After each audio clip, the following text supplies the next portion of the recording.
Let me open the floor.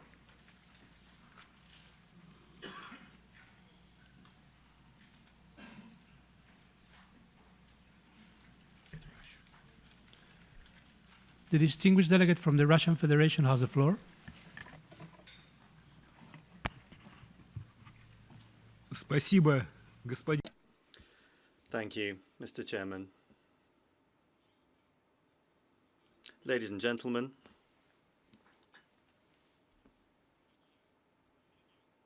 dear colleagues, it's a great honor for us to be able to gather here with everyone, but unfortunately, our extremely important forum is still unable to get down to its substantive activities,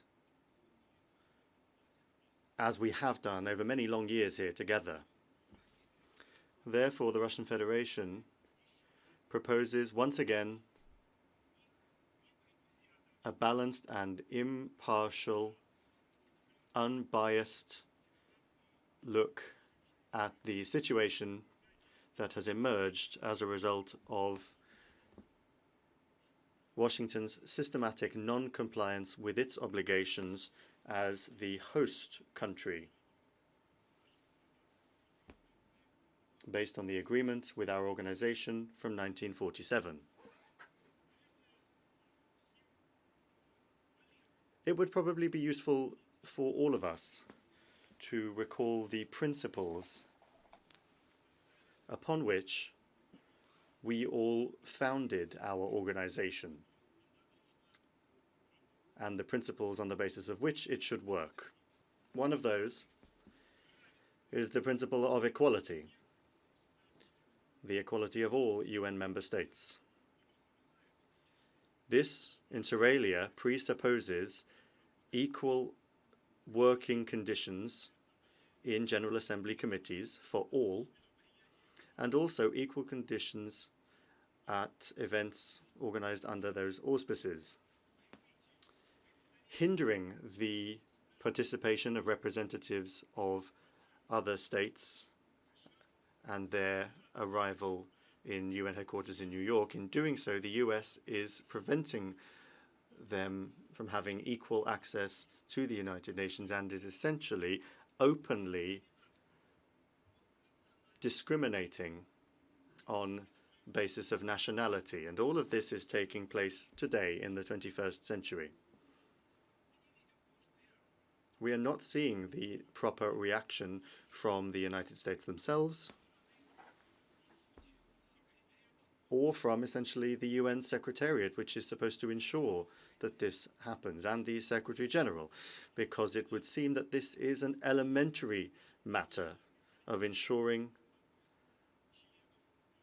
that one of the members of our organization upholds their responsibilities. There has been no response to the simple and fundamental question of principle. How long are we going to tolerate this subversive activity from one of our members, not only in respect of constructive undertakings on the agenda of the first committee, but also on the very basic question of access for delegations to the headquarters of our shared organization, which, and incidentally, on the basis of the invitation of the United States themselves, previously decided to be based here in New York. Washington took upon itself a clear and precise obligation to ensure the best possible conditions for the hosting of UN activities and events here in New York. And now, and for many years, they have been ignoring those obligations and blocking the work of many delegations within our organization. Such actions are now well beyond the bounds of proper behavior. We can also all see that using their biased policy to influence the formation of the delegations of other states, the United States is also winning additional bonuses for itself. the US is at home and so can already bring into its delegation as many people as it wants from any department, can bring to bear any additional expert capacity, while all other countries, in any case, are deprived of that possibility. And so, from the very outset, there can be no talk of equality here. The United States has substantial advantages when it comes to imposing its agenda on the international community. In such a situation, we can only be stunned by the cynicism of the United States when they even go so far as delaying and increasingly simply not issue visas for member states to participate in UN events. And based on the reaction we have seen here in the last few days, we are getting the impression that they are not planning to resolve this matter either. We are of the view that in such conditions, an artificially created imbalance in favor of one delegation, it would not be correct to begin the work of the first committee. The representatives of the US are surprisingly cunning when they say that they are taking a highly responsible approach to their obligations under the 1947 agreement. We are all witness to the opposite, that is to say, irresponsible behavior on the part of the United States. All of this is being done before our eyes and against the backdrop of the fact that the US's unfair visa policy for other states has been in place for a long time now. And there are no guarantees that that policy will not be continued. So let us decide. Are we all ready to agree to any one of us being able to openly create a privileged set of conditions for themselves to participate in UN events, while others will be brazenly deprived of their inalienable national right to participate in UN activities? Because we know that this visa problem was created in Washington not yesterday, not a year ago. Many countries are suffering from such arbitrary behavior from the US authorities and have been suffering in such a way for many decades. All communications and appeals to the UN entities and structures that could help to resolve this matter have produced practically no positive results. And the UN Secretary General has not been moved by our communications either. And so we would be grateful to have a reaction from the UN Secretariat and the Secretary General. We need to know what the real state of affairs is. When will these problems be resolved? We were forced to resort to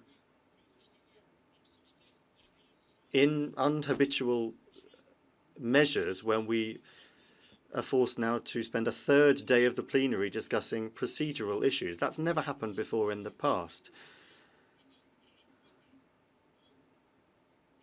Our goal, all of our goal, is to work together to discuss the most important problems facing international security: arms control, non-proliferation, disarmament. We haven't come here together to discuss from one day to the next, okay, important, but organizational matters.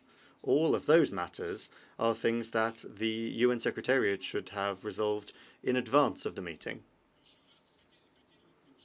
I would once again like to underscore that All of these are measures that we have been forced to take. They are not being taken on a whim, all the more so because we are seeing a deterioration of this situation, given that the American authorities are completely ignoring our concerns. This state of affairs is a warning. We cannot rule out that the United States anticipated our reaction to this visa war and imposed these measures upon us intentionally. And so the indifference that the host country is demonstrating on this matter cannot be interpreted in any other way. It would be logical to wonder whether this is not being done so that they can block the work of the First Committee on the discussion of the most important problems of international security, but blame it on someone else. These are all issues, incidentally, that the United States for many years has not been able to put forward a single positive solution.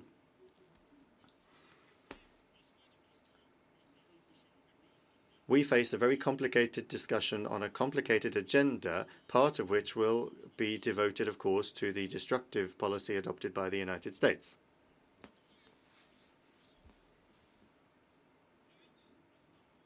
Which probably bears primary responsibility for the collapse of the system of legally binding arms control agreements and undermining the entire architecture of international security. I believe that we have a right to demand a response from our American colleagues to this question as well. In particular, I would like to underscore that Russia, along with all other states that have sent delegations to work in the First Committee, has an interest in the beginning of the normal work of this UN entity, of this UN body, as quickly as possible. Our delegation wants to constructively and openly discuss the full disarmament agenda. We have never shed any doubt or raised the question of blocking the work of the First Committee. We raised the subject of visas only because leaving this matter unresolved prevents us from doing our work and undermines the fundamental principles of the UN. Therefore, I would like to reiterate that as soon as measures, or indeed any real actions, are taken by Washington to improve the situation, first and foremost to issue a visas to the experts of those countries who have still not received them, we will then be ready to actively support the intention of all delegations and once again express our own desire to get down to substantive work. Thank you very much for your attention. Agradezco al distinguido representante. My thanks to the distinguished representative of the Russian Federation.